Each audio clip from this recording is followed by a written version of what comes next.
If you look at it with the necessary awareness, you will see the very process of life, whatever we refer to as the process of living, is a certain seeking, a certain urge to include, evolve and grow into our ultimate nature.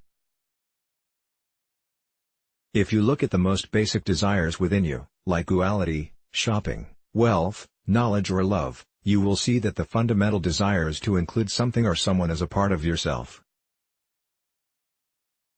Fundamentally, you want to expand your way of being, and you will not settle for any amount of expansion. There is something within you which is looking for a boundless experience. When it finds an unconscious expression, we call this a materialistic way of life. When it finds a conscious expression, we call it a spiritual way of life.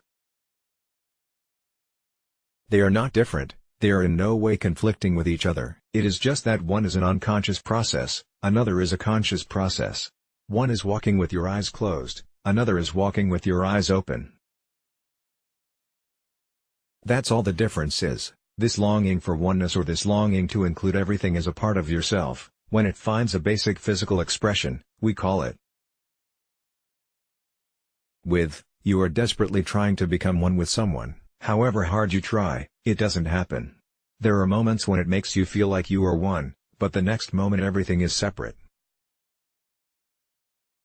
If you try this mentally, generally it gets labeled as greed, conquest, ambition. You are trying to include everything as a part of yourself, you want to conquer the world itself. If it finds an emotional expression, we call this love.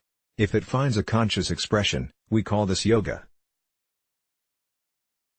It is the same longing to include something as a part of yourself. Why is it that you want to include another person as a part of yourself? Somehow, the way you are is not sufficient. For a few moments, you have known a little bit of bliss in it, so that is what you are going after. Suppose you are so complete within yourself that you are absolutely blissful by your own nature, would you long to become one with someone else? No. So, it is not ambition or that you are going after. What you are seeking is blissfulness. The few moments of blissfulness that you have known are not sufficient for you. So, isn't it time you approached it consciously? That is why Patanjali, when he wrote the Yoga Sutras, started them in a strange way. The first chapter of the Yoga Sutras is a now, yoga half a sentence. Such a great document on life starts with half a sentence.